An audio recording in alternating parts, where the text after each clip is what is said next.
All right, let's get into it. Another deep dive. And today we are going to be talking about a game that a lot of you requested, Chargers and Falcons.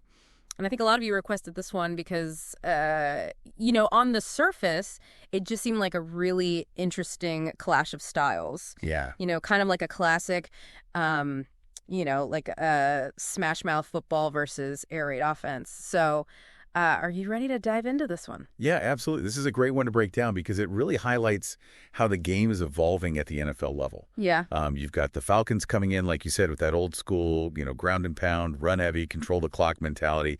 And then the Chargers, who are, part of this new wave of, explosive pass-heavy offenses that we're seeing more and more of these days. Totally, totally. So should we set the scene here a little bit? Yeah, let's do it. All right, so Mercedes-Benz Stadium down in Atlanta. Both these teams are fighting for playoff spots. There's a lot on the line.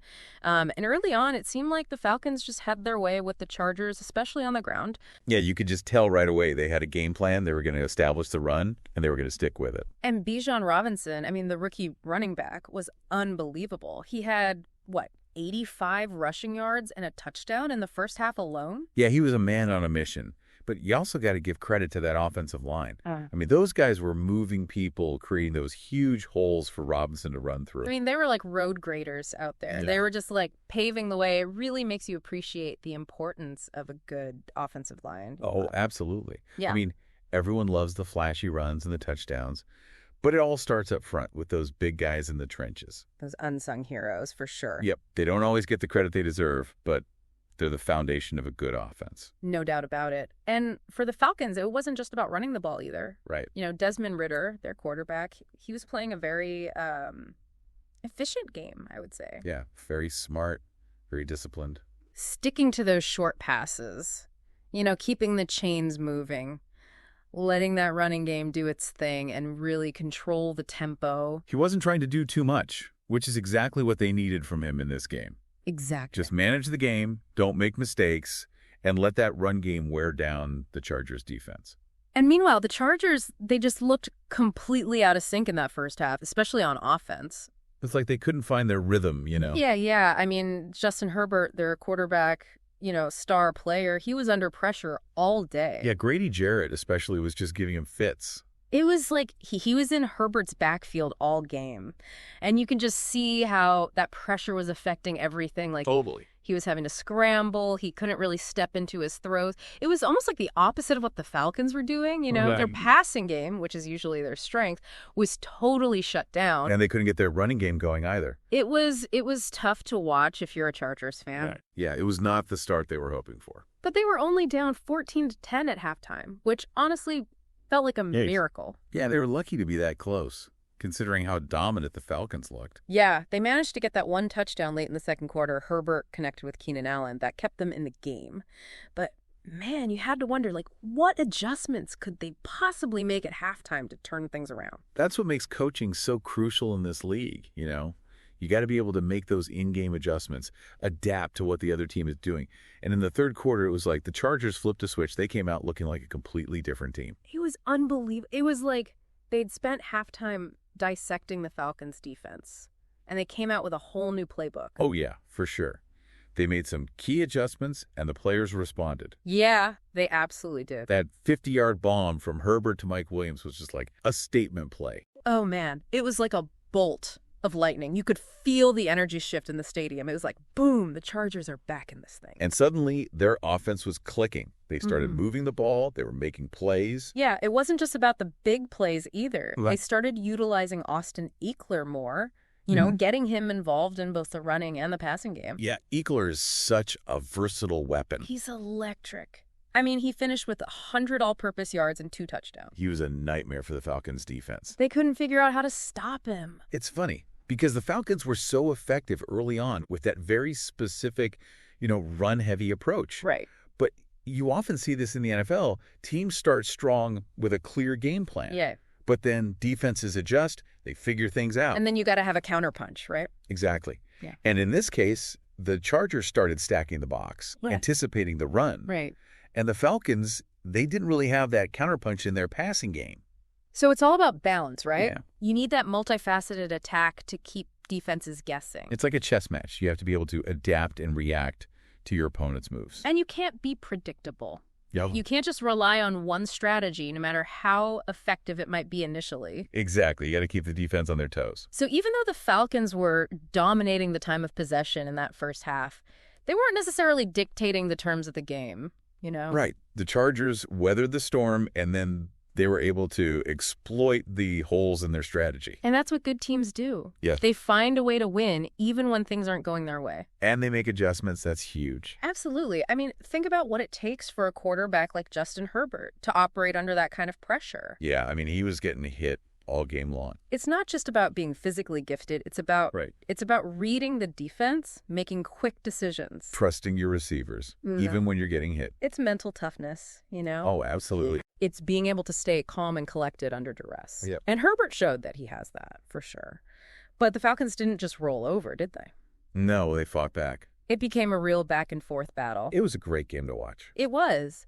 You know, Desmond Ridder connected with Kyle Pitts for a touchdown, and suddenly they were back in the lead. Yeah, Ridder made some really impressive throws in this game, especially that one to Pitts. It was a thing of beauty.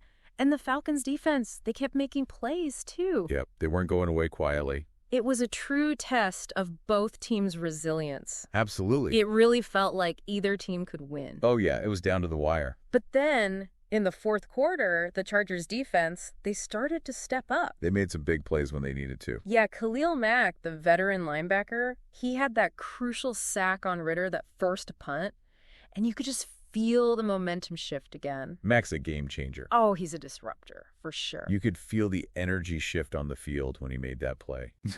Like the whole stadium just like exhaled, you know? And the Chargers defense, they just started swarming after that. It's amazing how one player can have such a ripple effect, isn't it? It's incredible. It's like a chain reaction, you know? One big play can spark an entire team. It's contagious, that energy, that momentum. And then, of course, we got that classic Justin Herbert game-winning drive. Oh, yeah, ice water in his veins. Marching them down the field with those precise throws, perfect clock management, that final field goal by Cameron Dicker. I mean, that was as clutch as it gets. Herbert really showcased his leadership in those final minutes. He didn't let the early pressure rattle him. He stayed focused, he made smart decisions, and he delivered when it mattered most. He's a gamer, that's for sure. Absolutely. You know, I was thinking about something you said earlier about how the Falcons' run-heavy approach, you know. You were saying it might not be sustainable against tougher opponents. Do you think that's something they can adjust, or is it more of a... It's a great question. I think they definitely have the personnel to be more balanced. You know, Ridder has shown flashes of brilliance as a passer, and they have some talented receivers in Pitts and Drake London. Right. But isn't there also an argument to be made for sticking to your strengths, you know? Yeah. They've built this dominant running game. Maybe that's their best path to success, even if it's becoming less common in today's NFL. I think it's about finding the right balance. They don't have to abandon the run, but they need to create more options, more unpredictability. If they become too one-dimensional, opposing defenses will figure them out. And that could limit their potential.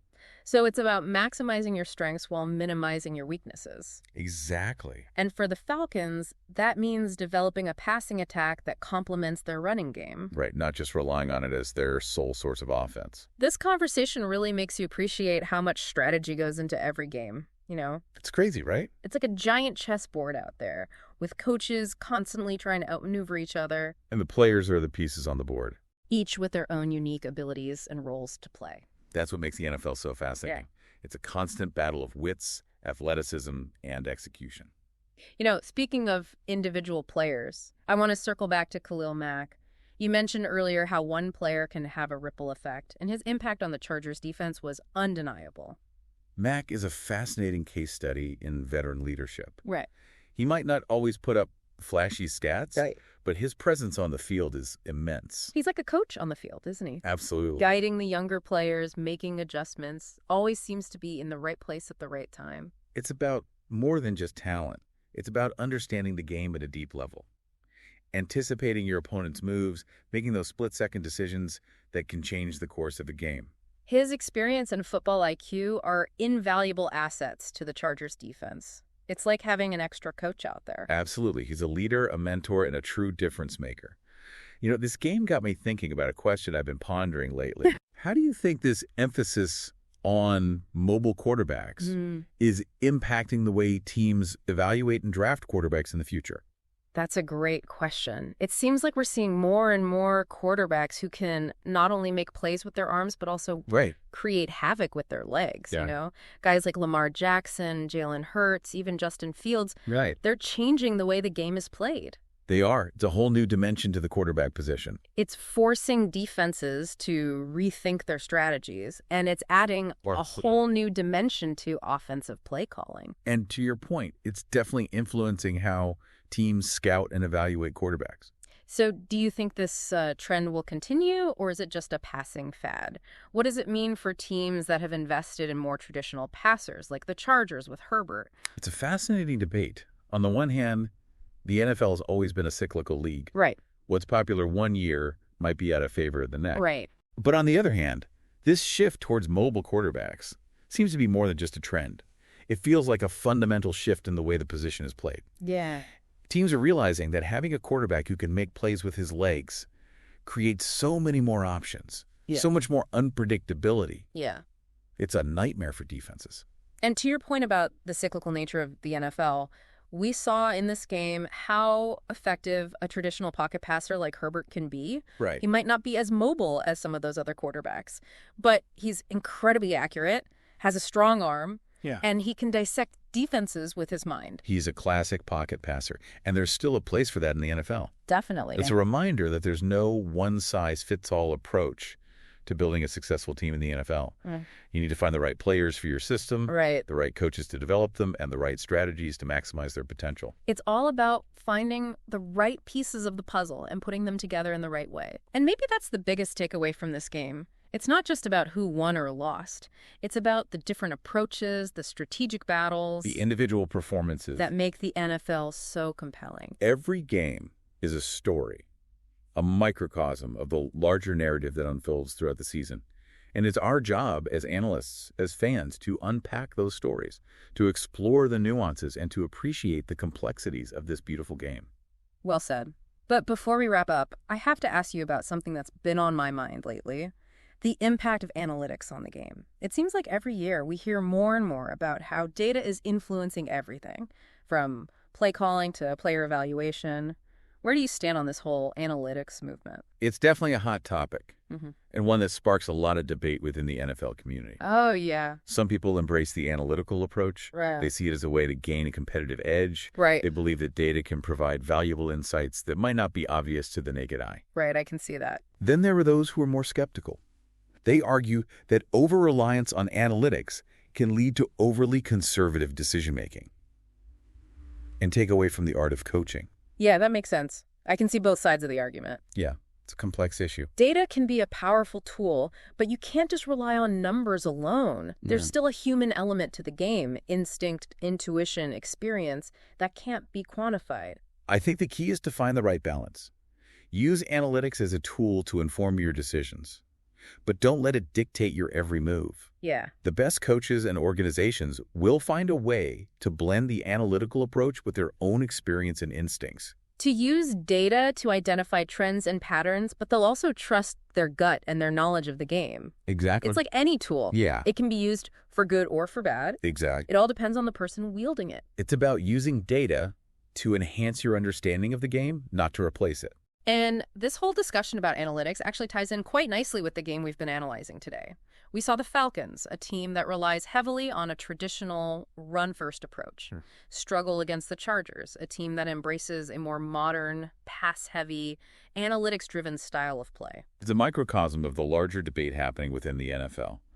Is the old-school way of playing football becoming obsolete? Or is there still a place for those fundamental principles, even in today's data-driven world? It's fascinating to watch it all unfold, isn't it? The NFL is constantly evolving, and this clash between tradition and innovation is just one of the many storylines that makes this league so captivating. And it's a story that will continue to unfold in the weeks and months to come. As we head into the final stretch of the season, we'll see which teams can adapt, which teams can innovate, and which teams can find that delicate balance between data and intuition. And we'll be here to break it all down for you right here on The Deep Dive. Now, before we move on to our final thoughts and predictions, let's take a quick moment to recap the key takeaways from this Chargers-Falcons matchup. What are some of the things that stood out to you? I think for me, the biggest thing that jumped out was, just how important those in-game adjustments were. Yeah. I mean, the Chargers were getting dominated in that first half. Yeah, they were. And then they come out after halftime looking like a completely different team. Right. Totally. And that's coaching. Yeah, it's coaching. Plain and simple. Mm-hmm. They identified what wasn't working. Yeah. Made adjustments, put their players in a position to succeed. And the players got to execute those adjustments, too. Oh, yeah, for sure. Yeah. You got to give the players credit, too, for being able to adapt on the fly like that. Exactly. And on the Falcons side, we saw how that strong running game, it can be so effective, but also how it can become a liability if you don't have that balance, on offense. Right. You can't be one-dimensional. It's like anything else in life, you need diversity. Yeah. You can't just rely on one thing. You need multiple options, multiple approaches to be truly successful. Multiple tools in the toolbox. Exactly. So as we look ahead here, what are some of the key storylines you'll be watching for with these two teams? What do they need to do to improve and make a push for the playoffs? Well, for the Falcons, it's all about finding that balance we keep talking about. Yeah. They have a dynamic running back in Bijan Robinson. Yeah, he's special. But they need to develop that passing game to keep defenses honest. But isn't a strong running game still valuable in the playoffs, though? Yeah. Especially in bad weather conditions. It seems like a lot of teams abandon the run when they should stick with it. That's a good point. Right. And it's definitely something to consider. But even in bad weather, you still got to be able to throw the ball effectively. Yeah.